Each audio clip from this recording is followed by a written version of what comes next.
We made it. God, 2020 is over.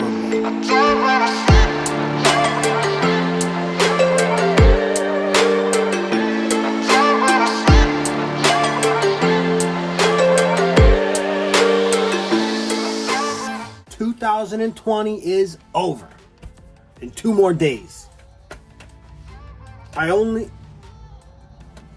I could only imagine what the next 2 days are going to be like. You know what it's going to be? Remember when your grandparents used to tell you, I used to walk 5 miles to school in the snow, jumping fences, barefoot with rotten teeth and a patch over my eye. And you never believe them. That's what 2020 is going to be. There's going to be books written about 2020. Hey, you remember back in 2020? Hey, Grandpa, tell me what happened. Do you remember where you were in 2020? It used to be, do you remember where you were when Kennedy was assassinated? Or do you remember where you were when 9/11 happened? But now, do you remember where you were the whole year of 2020?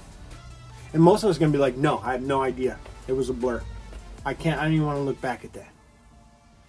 It's nuts. I cannot believe 2020. So, 2020, a year in review. What happened in the world, what happened in Hawaii, and what happened in my channel. BLM, the election, the Miske case, the Kealoha case. Then I'm going to tell you what happened with the channel. How we grew, how much money it made, and what I'm going to do. So stay tuned.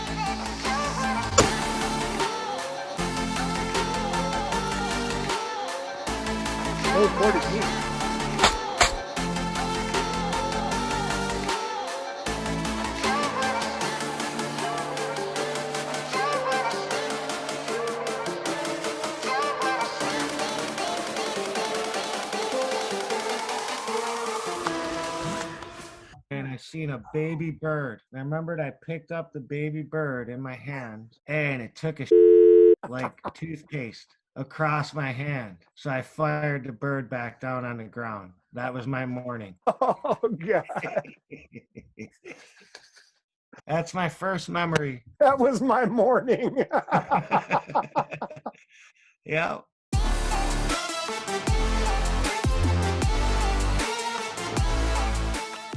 All right, first let me just say, there are tragedies happening all over the world. And it's horrible. And I feel so bad, and I pray for those families. I pray for all those people that went through horrible things. And there are things that happen constantly throughout the world that never stop happening. Rapes and murders and genocides and starvation and slavery, murder, kidnapping. It never stops. Disease, AIDS, all this stuff happens constantly in other countries. There's places in Asia and in Africa and in South America that we could not even fathom. And so with that in mind, keeping in context, I'm going to talk about the 2020 that changed the world that we live in. From our perspective, the things that happened in the Western world. That's what we're going to talk about. So I don't want to minimize all the horrible things that are happening everywhere because it's horrible. And I'm going to do my best to help in 2020, as should you. January was insane. So coming out of 2019, I had one real goal with my channel. And that was to create a channel for my family, for the future of my family, so that they could watch videos and see their father or my wife's watching me and have the stories that need to be told and just be able to document our life. That's why I started the podcast. That was the entire intention. So for Christmas, I got a couple things like a tripod and a microphone and a ring light. And then I bought a iPhone 11 Pro. I just wanted to create a channel so we could have something for a legacy for my kids that they could watch in case something happened to me. That's the police officer mentality in me. The entire time I was an officer, I wrote them letters and I recorded them videos in case I died in duty. I can't shake that. And this is like a journal for my family to read one day or to watch one day. So that's what this entire thing was about. And so I started the channel in January. What I mean by that is I actually set it up. Like I entered my name and YouTube and all that good stuff. I didn't post any videos really about anything. And I messed around. My first 5 or 6 videos, which you can go back and watch, are like me making my sidewalk. I have a wooden sidewalk that I made. It's like me shoveling the driveway. It's some time-lapse stuff. I made some stuff about food. It was really just me getting to know how to work the channel, how to edit videos. I did everything in iMovie. I still do everything in iMovie. I've recorded everything with my phone. This isn't a very professional outfit. It's just me. And I'm not a big tech guy. I don't know a lot about editing or about sound and all that good stuff. So it's basically just me winging it.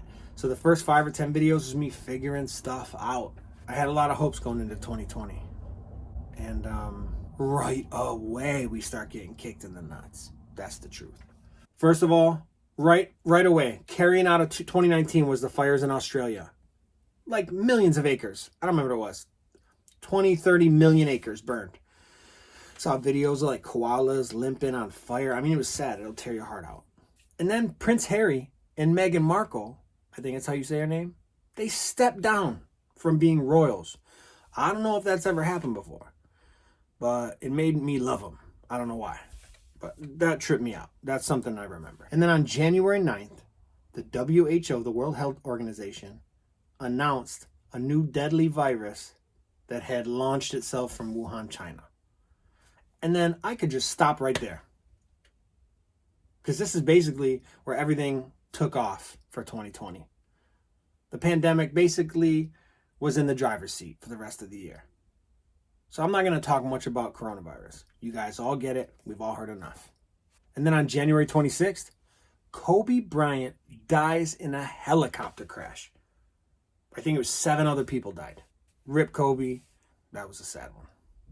Then, of course, Harvey Weinstein gets convicted of rape. And in February, let's not forget, it was a leap year. In March, everything shut down. That's when the stay-at-home order started. And the recession starts, basically everywhere in the world. The Olympics get postponed on April 18th. The deadliest mass shooting in Canadian history took place and 22 people died. April 29th, the U.S. government releases footage that shows possible UFOs. And in May, we get the murder hornets. Then on May 6th, the world gets to see the Ahmaud Arbery footage. On May 25th, George Floyd is killed. In June, the Black Lives Matter movement gets all ramped up, and everybody knows who they are now. Then on June 12th, Rayshard Brooks gets killed by police officers, and the world starts to burn. On March 13th, Breonna Taylor gets killed by police during a drug raid. And on August 4th, over 190 people were killed in Beirut when a fertilizer ship exploded. In October, the president gets coronavirus. Amy Coney Barrett becomes a Supreme Court justice. The biggest election in the history of the United States took place in November, and it's still not over. Then everybody cancels Thanksgiving, and everyone cancels Christmas. Who knows what else is going to happen? We got 2 days left. See if we can go out with a bang. Now here's what 2020 did to Hawaii. This is easily the hardest year that I'd ever experienced, and I wasn't even in Hawaii. It couldn't have started off more horrible. Like, it just couldn't get worse. On January 19th, I get a text on my phone. And the text said, Doug, there's a shooter. We don't have the suspect yet. Tiff and KK are down. Pray for us. We're going in. And I'm in a sound booth behind the mixer for a rehearsal. My wife's band was playing in Washington, D.C. for the mayor's convention, and so we were rehearsing. And I just start crying. I couldn't hold it back, because I didn't know what that meant. All I knew is he said, there's a shooter, Tiff and KK are down. We're going in. Please pray for us. Like, what do you do when that happens? I don't know. What do you mean down? Like, what do you mean they're down? He didn't say they were dead. He didn't say anything. He didn't have time. It was a quick text. It was like, we're heading in. Tiff and KK are down. There's a shooter and we don't know who he is or where he is. So I'm bawling. Of course, I'm praying because I don't know what just happened. And as an ex-police officer, it's just this feeling like you'll never feel like you're not a police officer again. You'll always feel like a police officer. It just changes you too much. And it connects you with people in a way that is hard to describe. And so I'm connected with these people that I saw every single day. I know what it's like to go into a hot scene at a weapons call. And it was just like, it wasn't on the news yet. I mean, this was just happening. Come to find out that 2 Honolulu police officers, 2 heroes, were murdered that day. Officer Tiffany Enriquez, and Officer Kaulike Kalama. They were amazing people. I knew both of them. They worked at CRD and booking when I was still a police officer there in 2017. And I saw them every day. Every time I took an arrestee in, I would see them. We arrested people every day. So KK was amazing, and he was always really good to me. He was my upperclassman, and that means he was in the 168 class. I was in the 169, and we were in police academy together, but he was my senior class. The first time I ever met him, actually, is when I got pepper sprayed and I had to go through the obstacle course with pepper spray on me. It was our OC exposure day, and he was the dude with the bag, and he was hitting me with the bag. That was his job while I tried to defend my weapon. I just saw him basically every day after that. And Tiff was my partner's classmate. So my partner, my brother, the dude that I rode around with, my battle buddy, the dude who saved my life, who I've saved his life, we rode around every day together, and it was his classmate, Tiffany, who died. And it was just sad. That one hit home. They were responding to basically a fight call. When they got there, they didn't know it yet, but this dude, Jerry Hannell, had already killed one of the people that lived in the house and was about to kill another person that lived in the house. And she called 911. And she was screaming, and they heard it. And the neighbors helped her. Neighbors heard her screaming and pulled her away. When that happened, Jerry went back in the house, and he was hiding. He was hiding downstairs, and when Tiff showed up to help the victim, as she approached the house, he shot her with a gun. I think it was a high-powered rifle. It was a lethal wound. And then, not long after she showed up, KK showed up. And as he approached Tiff, who was down, Jerry shot KK. And that was a lethal wound. So Tiffany died a hero, and KK died a hero. It was brutal.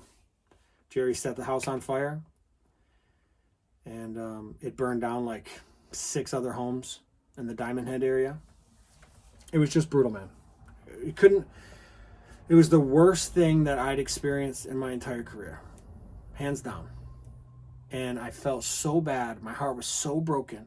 But also I felt this abandonment because I had left. And something inside you makes you feel like you should have been there. Even though that's nonsense. Like I live here. I'm not a police officer anymore. But something inside of you makes you feel like you could have done something if you were there that you shouldn't have left. It's a weird thing. I don't know how to explain it. I'm not a psychologist. But I really had a rough time. I was so far away. And I couldn't connect with anybody else. And police officers really need other police officers to talk to because they're the only people that understand what they go through. And I didn't have that. I had people to talk to on the phone, but it's just not the same. And then they're hurting too, right? There was nobody that wasn't affected by that. It just broke everybody's heart. And of course, my partner, one of the dudes I love most in this world, he was shattered because that was his classmate. He knew her well. So I don't know. It couldn't have been worse. And 10 days later, she had her memorial and her final recall, and I couldn't go. I could only go out there once. And I only had enough money to fly out to Hawaii once. And so it was only 10 days after it happened, and I couldn't get out there in time. So I promised that I would go to KK's. I watched Tiff's on the live stream, and I just sat in my room and cried, watched it the whole time. And I think it's the first time my kids ever saw me cry. And it was just like a really life-changing thing to see that. It's a really beautiful memorial, but it's so heartbreaking, especially for a policeman and for a dispatcher to hear that. I did, however, basically a month or 5 weeks later, I was able to go out to KK's memorial.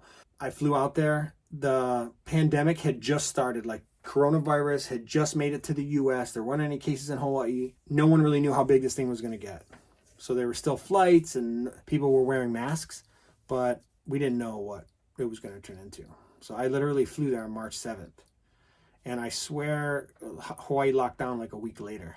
I flew out there by myself. I said goodbye to my family, and I went out there for like 3 days. I stayed with some great friends. You guys have all seen Jensen on the podcast. Jensen let me stay with him. I got to see Bryce. I got to see some good friends. My partner, of course. And I went to KK's memorial. It was beautiful. It was beautiful to see, but so painful. Nothing could have happened to redeem 2020 at that point. I made a few videos.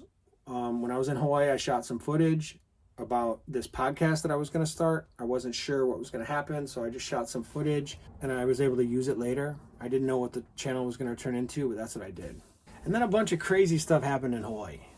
I mean, aside from things like Hurricane Douglas, which that freaked me out, right?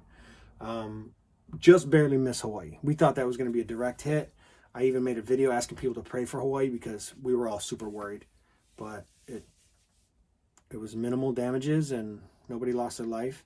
Then a bunch of weird stuff started happening, right? That city councilman in Kauai, he got in trouble on like drug trafficking charges. They said he was the leader of like this drug trafficking ring, bringing drugs in and out of the prison system. Somebody sets fire to the surfboard rack outside the Waikiki substation and it caught on fire.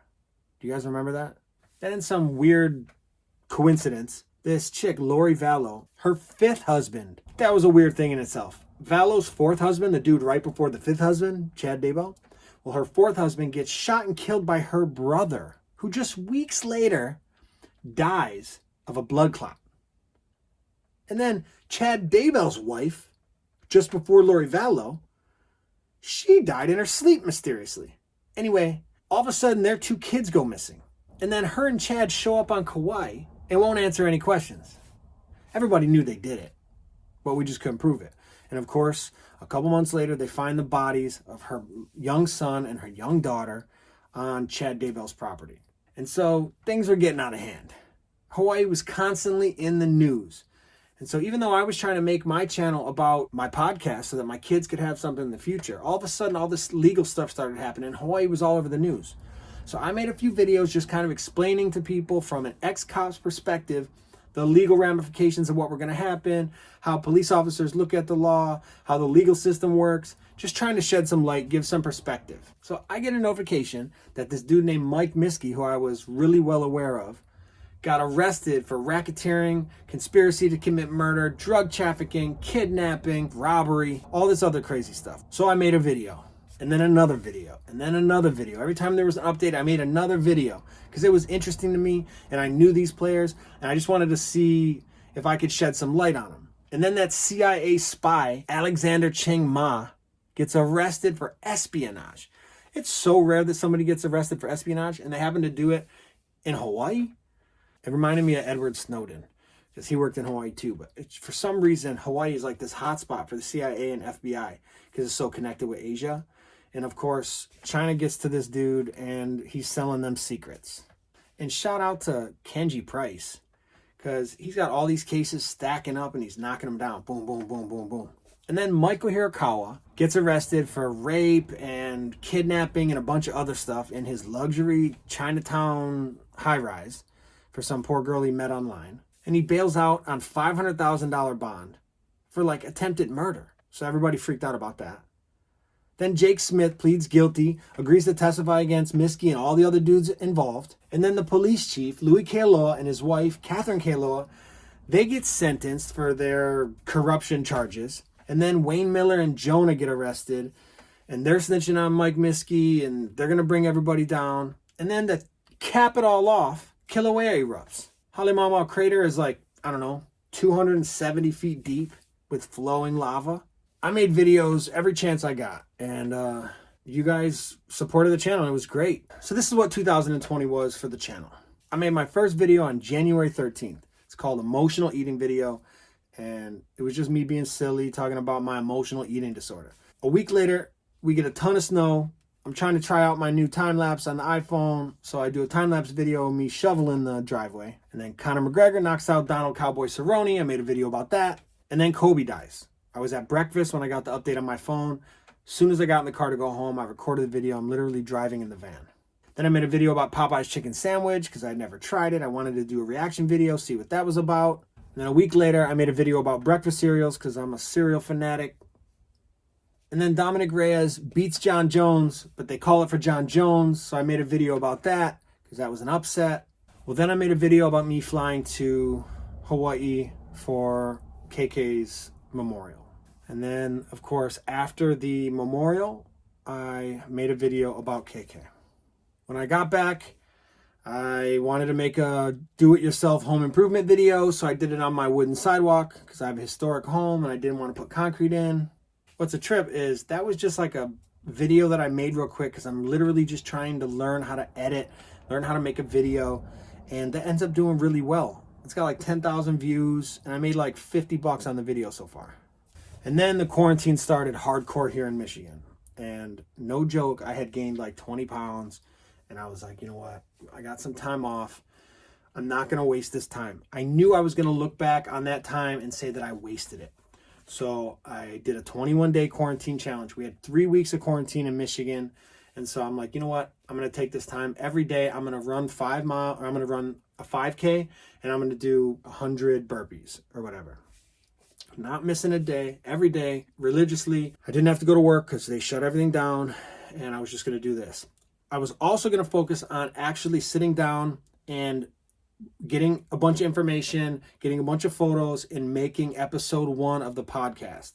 All I knew is I wanted it done before the quarantine was lifted and we could go back to work. But they re-upped on the quarantine and did another 3-week lockdown. So we ended up being off for 6 weeks.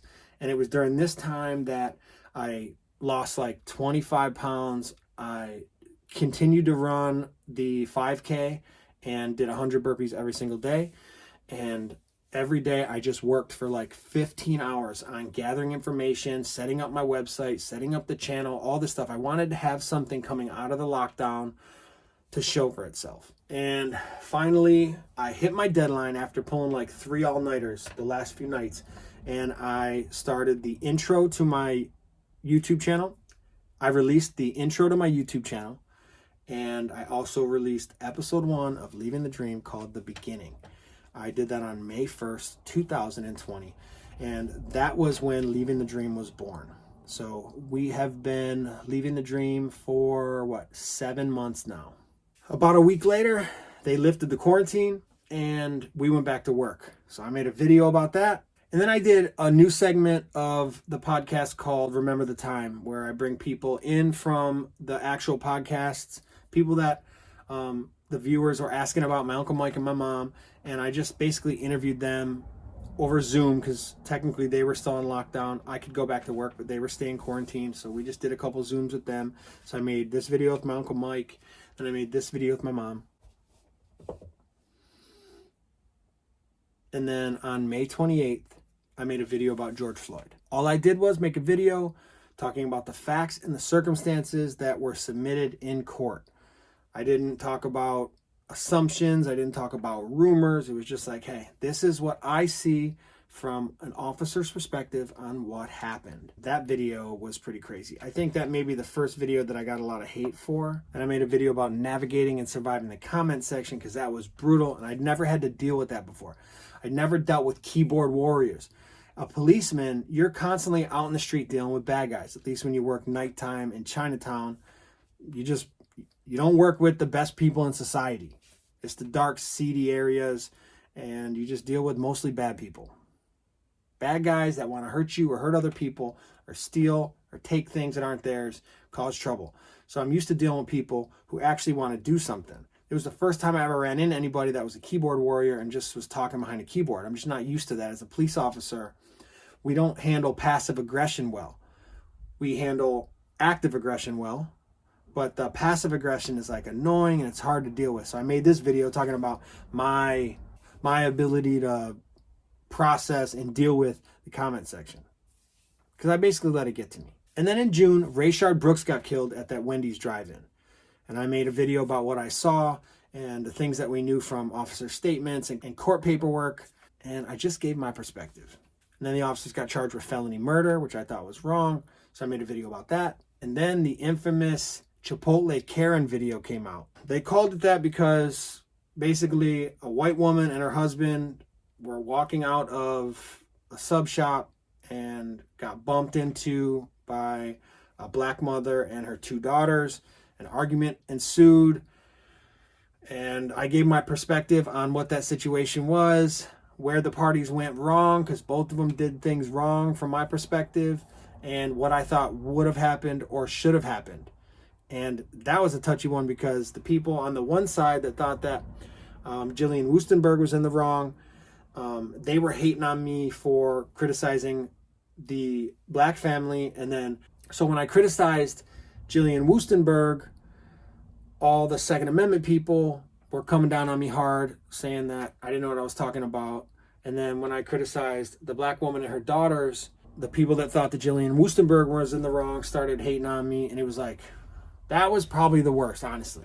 That one was the worst, because I couldn't believe, like, I'm a Second Amendment guy, but I was just giving my perspective. Like, why do you care so much? This is my perspective on my channel. I'm not pushing some agenda. I got no skin in this game. I carry a gun. You know what I mean? I carry a gun, and I was a police officer. I can look at it from both sides. Jillian Wustenberg got arrested. I didn't think she should have got arrested, but I also don't think she should have pulled her gun out. And the black woman and her family, they didn't get arrested. I thought they should have got arrested, but I also think they shouldn't have got a gun pulled on them. So it was like I was playing both sides. That was really how I felt. Both sides could be right and wrong at the same time. And dude, the hate I got from that video was insane. Then Jillian Wustenberg did an interview on the news. So I watched the interview, and then I gave my perspective about that. I didn't get as much hate on that video, but still, it was a weird situation. It happened right down the street from us, so it's a local story. So I thought, hey, I was a cop. I live in the area. Let me just do a video about it. But dude, I couldn't believe how polarizing the atmosphere already was. Then the Detroit police officer shoots some dude. The story comes out that they shot him in the back and while he was running away and a bunch of other stuff. But the video shows that he came at him and he wasn't running away and all this other stuff. So I made that video. I even got hate on that video, which is a trip because you could see the footage. Then I made a quick video about the Rayshard Brooks shooting. Some details had come out. I just wanted to show about due process. Why I think that case is not going to go. That the officers in the Rayshard Brooks trial are going to get let go because they shouldn't have been arrested in the first place, but the media and the public were so outraged that they wanted them arrested, so they got arrested. The case is going to get rushed. So I made a video about due process. Because the very next thing that happened was Mike Miske gets arrested for racketeering, murder, corruption, kidnapping, drug trafficking, some huge thing with him and 11 other guys getting arrested. That hit the news in Hawaii, so I made a video. And that's when everybody in Hawaii got interested in the channel. They all started watching, commenting. I started making connections. People were calling me, telling me stories about Mike Miske and about the people involved. Hey, I went to school with this dude. This is what happened. Hey, I knew this guy. I lived on his street. I used to see this all the time. Hey, he used to hang out with so-and-so. Why isn't so-and-so arrested? Like, overwhelming response from people in Hawaii because this was such an important topic to them, to the islands. Then this was the first time that I actually really screwed up. And then also the first time that I learned, or at least was able to comprehend why it's so important to get things right or to be objective. Or at least when you're giving your opinion, to make clear that you're giving your opinion. That's because I screwed up. And in my video about Mike Miske, I said something about Jonathan Frazier driving the car. I had just put two and two together. Mike Miske was telling everyone that he was upset about Jonathan. He was upset at Jonathan Frazier because Jonathan Frazier killed his son because he was driving. But Jonathan Frazier wasn't driving the car. Mike Miske's son was driving the car. But I didn't think it mattered because I didn't know that was an issue. I was just like, it doesn't matter who's driving the car. I'm just telling you why Mike was mad.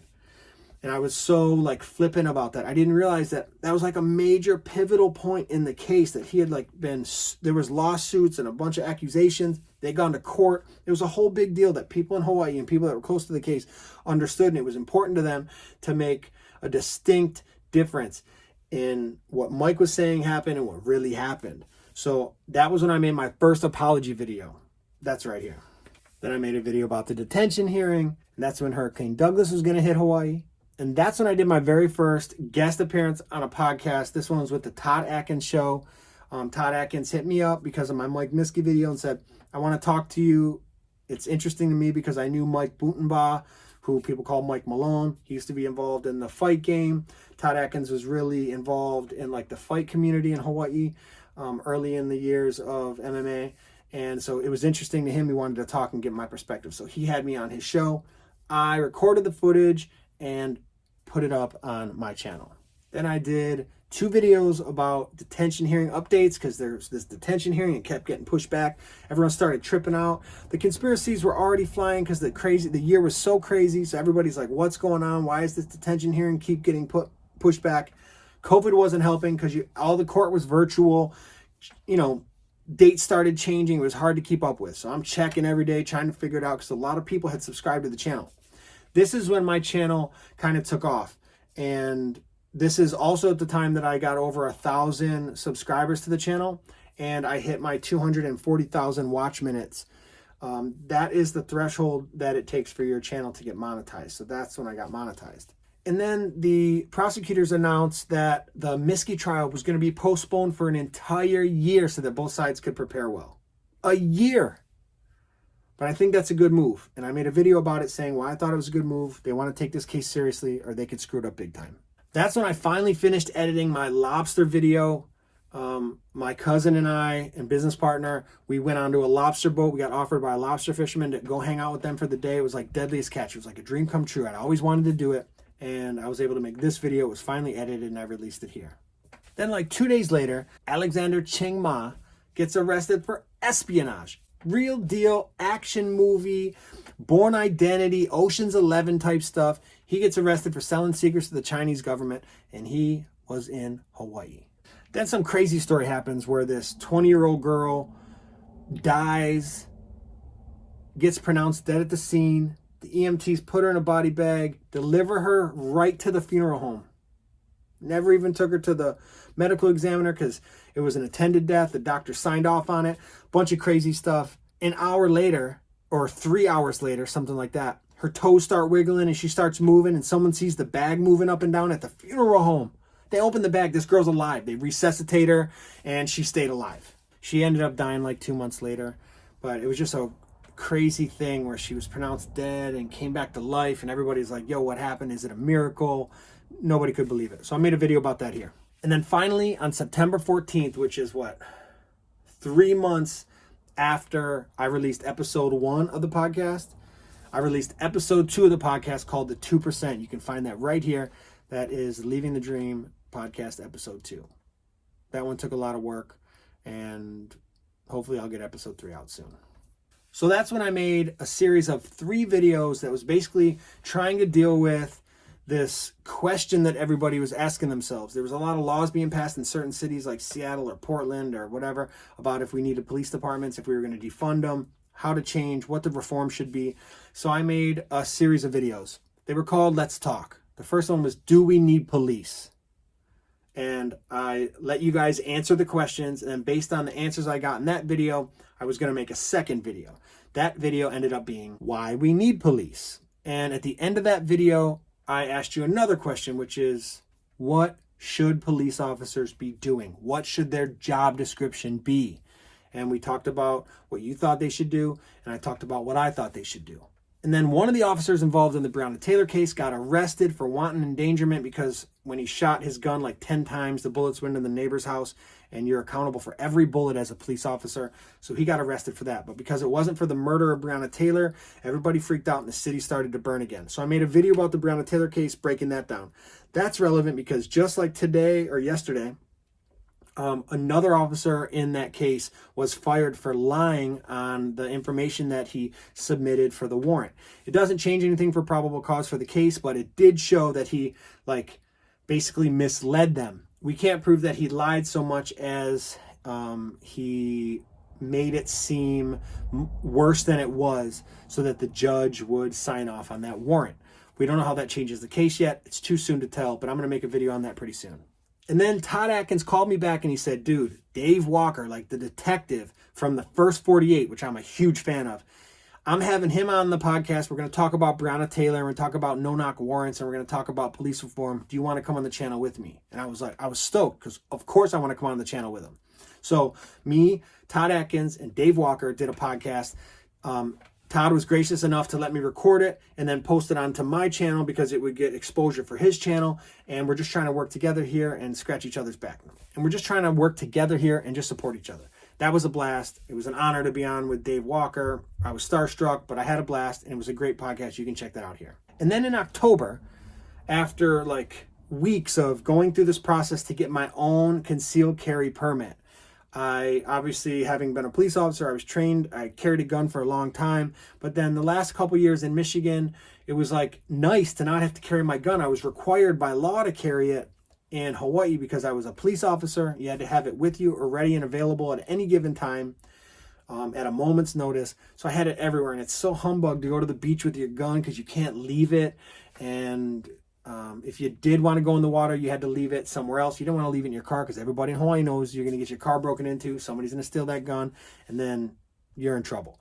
So it was just humbug to always have it with me. So I took a couple years off, and it was really refreshing, but I was like, you know what, now it's time. I want to be able to protect my family, and it's a right that we have here in Michigan. No one has that in Hawaii, so I was like, I kind of want to utilize that now. I know I'm well trained. I trust myself with a weapon. I'm good with gun safety and gun storage and all that good stuff. So I'm like, now's the time. And I know there's a lot of people that want to know how to go and get their concealed pistol license in Michigan and other states, and even Hawaii, if that ever happens for you guys. So I wanted to make a video. I had finished my gun safety courses and my concealed carry course, and went to the range and shot everything. And I just wanted to give my honest opinion and perspective on that. And overall, that was a really great response. I got one hater that was really hating on me for whatever reason. He just didn't like me. So he was getting all nuts in the comment section. But it was basically my experience as a cop going into a civilian world, learning about guns from civilians, and my experience with going through that process and how easy or hard it was, and what I thought the people getting their license were like. And I was a little troubled, and I was also encouraged sometimes. And so I just wanted to give my opinion. So that video can be found right here. It's an ex-cop getting his concealed pistol license in Michigan. And it came a few weeks later in the mail, and I showed that process just to make it easier on whoever wanted to do it. And hope you guys like that one. And then since I'd released my episode 2 of the podcast, The 2%, which talked about the processing of becoming a police officer, there was a young dude that had reached out to me, and his name is Carlos Martinez. He had reached out to me and said, yo, I'm applying for the police department. Is there anything I should know? Can you help me? I said, sure. Do you mind if we Zoom and I record it? This was during the pandemic. So I had recorded it, and I let that footage just sit on my computer for a little while because it wasn't really relevant. I hadn't done the part of my podcast about getting into the police department yet, so I wanted to wait for that. And once that dropped, I knew it was time to release the Carlos Martinez footage. So that's this one right here. It is becoming a police officer in Honolulu. He hasn't gotten in yet. I don't know what part of the process he's in, but the last I talked to him a couple months ago, he was still waiting. And then my second most popular video, the Jake Smith pleads guilty video, that dropped, and I basically just explained the plea deal. I didn't just go to Civil Beat and read the article that they released. That's how I found out about it, was because Civil Beat did a report about it. But in their report, they included the plea paperwork. I went right to the affidavit, and I went through the affidavit and got all the information from all the headings. I read the entire thing, and then I took that and I tried to translate it the best I could to present it to the public, to present it to you guys from my perspective, breaking down things that I thought were maybe hard to understand or needed some explanation. So everybody liked that video. A lot of people had a lot to say. So many people hit me up talking about Jake Smith, what they knew about him, what they felt was going on, how they knew this the whole time, how they knew that, what they were thinking, what they were worried about. This is the first time I heard about Wayne Miller, who I still haven't made a video about, but I will soon. And everybody was just like, this one was a big one. It kind of stirred the pot again, because we got a better picture of what Mike Miske had done and what the accusations are going to be like. And we kind of got a preview of how the trial was going to go.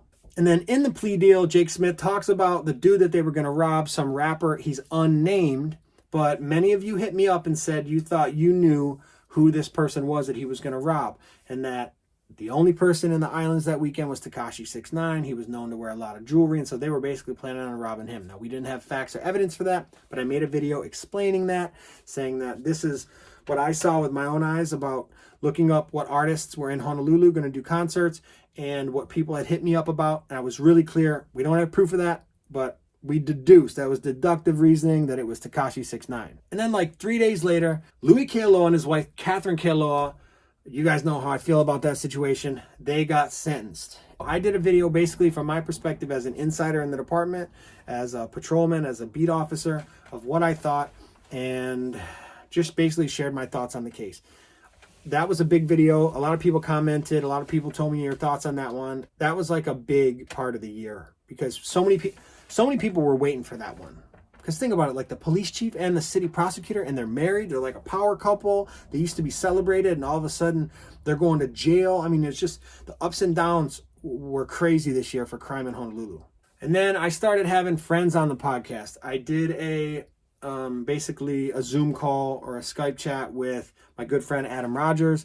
And during the phone call, we were reminiscing about our lives in Honolulu and where we came from and the good times that we had. And he had jarred one of my memories loose of me b-boying in Waikiki. So I decided to make a quick video about that, basically a little story time. And then a few days later, I posted the Instagram Live with me and Adam Rogers, just kicking it, talking story and reminiscing. That's a good one that everybody liked, just like talking to local people. So I'm probably going to do that again. I also have my good friend Jensen Chang on. He was a big hit. Everybody loved that dude. It's easy to love him. He's a great guy. We talked about everything from basketball to being a sneakerhead to the church we went to where he grew up and how he was raised and the stevedores and the fire department. And that was a good one. I just enjoy talking to my friends from Hawaii and just kicking it and reminiscing with them. That's one of my favorite episodes. You can find that here. And then all along the way, I did about 10 live feeds on my YouTube and some on my Instagram. You guys were the best. That's where I actually got to connect with you guys. Those are my favorite. It started when I was on vacation up in the Upper Peninsula of Michigan with my family. Every night after the kids would go to bed, I would sit by the bonfire and we just talk story. And that was a blast because I really got to connect. We could just talk about whatever. There was no agenda. There was no point that I had to prove or evidence I had to show or cite anything. It was just us talking story and kicking it. And I like those because not only me, because I'm off island and I love talking to people from Hawaii about Hawaii because I love it so much, but also the people from Hawaii who live on the mainland. It's important. That connection, talking story is like a culturally important thing because that's when you get to just vibe off each other and everyone's just having a good time. That's when you can show aloha. And those are my favorite, easily my favorite ones. We've done live chats about everything from the Michael Hirakawa situation, Hawaiian sovereignty, Breonna Taylor, gun rights. I did a live about the best local food. You can find that right here. And then on Christmas Eve and Christmas Day, I just kicked it with you guys in my kitchen. I made videos about making the kalua moko, which is a tradition in our family. And I just made it and hung out with you guys since I was already going to be stuck in the kitchen. Why not invite a bunch of friends? And you guys came out and supported big time. And I really appreciate that. It was a blast on a Christmas to hang out with hundreds of people that I don't know all over the world and in Hawaii. It was just something warming and comforting about that. It's what I love about the people of Hawaii. And everybody really comes through and supports. And I just had a blast. And then my boy Bryce sent me a care package on Christmas. So I opened up that and showed you guys what I got out of that care package. And then finally, the last video I did was just yesterday or the day before. And it was the Pocky One Chip Challenge where I just went live and I ate that crazy hot chip, the hottest chip I've ever had in my life. And you guys came through and supported. I appreciate it. So basically, in 2020, I started Leaving the Dream. I posted my first episode of the podcast on May 1st. And just 7 months later, we have almost 5,000 subscribers. I need like 40 more subscribers to hit 5,000. I made 45 videos in total, 10 live streams. We have over 300,000 unique views. And we've streamed over 2.2 million watch minutes. I can't believe it. I literally couldn't believe it. If you had asked me a year ago if I would have been doing this, there's not a chance in heaven that I'd be doing a YouTube channel and have 2.2 million watch minutes. That just blows my mind. And I've been having a blast doing it, mostly because I've been connecting with you guys. The goal is just to bring value. This channel, remember, is just about me documenting my story and talking about Hawaii so that my family has something. But I met all these wonderful people along the way. And so now I feel an obligation and a responsibility, and I enjoy doing it. So anytime something comes up in Hawaii that is important to the people of Hawaii, I want to do a video about it. I at least want to connect with you guys about it. And the best way for me to do that is to do a live or a video. So I'm going to keep that up. And so finally, I got monetized somewhere around the Miske video, if I'm not mistaken. And basically, to get monetized, you needed 1,000 subscribers and 240,000 watch minutes in the last 12 months. Well, we hit that in like 1 month with the Miske video. And so I became monetized, which I had to like submit for that. And I'm sure I'm going to make a video about that process because it was kind of tricky, but it worked out well for me. And monetization just means that you can start having ads on your videos. So they put ads on the videos. I don't choose those videos. They put the ads on the videos, and then those advertisers pay them money, and then they give me a cut of it. It's not a ton of money. So far in 2020, in 6 months or 5 months that I've been monetized, I've made just about $600. I'm not going to withdraw that money. I'm going to wait till I get 1,000. You can put it in increments of when you get that money out. So I told him just keep it in there until it hits 1,000 and then send me a check. I don't know what I'm going to do with that money yet. But I'm probably going to buy equipment or whatever to make it better, so I can make the podcast better, so I can make the lives better, and so I can kind of set some things up better. It's really difficult right now to do, which is why I don't do so many. Hopefully I can make it more user-friendly, and maybe get better editing software just so I can make the videos better and not spend so much time on them, so I can make more of them.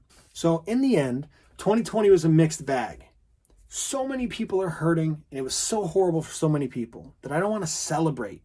2020 worked out well for the channel and well for me because I made such awesome connections with people. If there was one thing I could take away from 2020, it's the blessing of having connected with so many wonderful people. It is all the people that are constantly showing up in the comments and on my lives and just encouraging and connecting and sending me care packages and just whatever they can do, just showing aloha. The people that I've met, that family that I've met that lives in Michigan, that's from Hawaii. It's been the biggest blessing. And so that's what I take away from this year in 2020 is I was able to meet incredible people and reconnect with people in Hawaii and talk about things like police and Hawaii. And those are the things that I enjoy so much. So 2020 was a success, and it was great for me and for the channel, but it was so hard for so many people. In the end, we got to look for something positive. It's the only way we move on. 2020 ended up a win for me. I came out net positive. Even though business suffered for a few months and I was stuck at the house and we couldn't go out and people weren't hugging and kissing and no parties and all that good stuff, like that was horrible. But I hope that we found the end of this. I hope we're starting to climb out. I hope this is the beginning of the end. And from now on, we can move on to like a more normal life. And we're going to be together. That's what it comes down to. So I appreciate you guys. Continue to reach out, continue to support. Let me know what you want to see. And know that I read all the comments and I try to respond to every comment if I can. If I miss them, it was a mistake, but I really do try to do that and connect with you guys. Hopefully I see you on a lot of lives this year. Hopefully I can knock out better content for you guys. I know sometimes the videos have bad lighting or bad sound, or maybe I talk too slow or whatever. I'm getting better. I'm trying. I'm working harder at it. And it's all because of you guys. So I just want to say thank you. I'm looking forward to 2021. I'm sure all you guys are as well. And I say we go into this with our head up. Let's not take any time for granted. You've heard me say it before. Let's not waste any time because life's too short. The clock moves too fast. So let's go out there. Let's change the world because aloha can do it. So I just want to say thank you guys. I hope you had a Merry Christmas. I wish you guys a Happy New Year. Let's make 2021 the best year ever. Until the next time, my name is Doug, and this is Leaving the Dream. Aloha.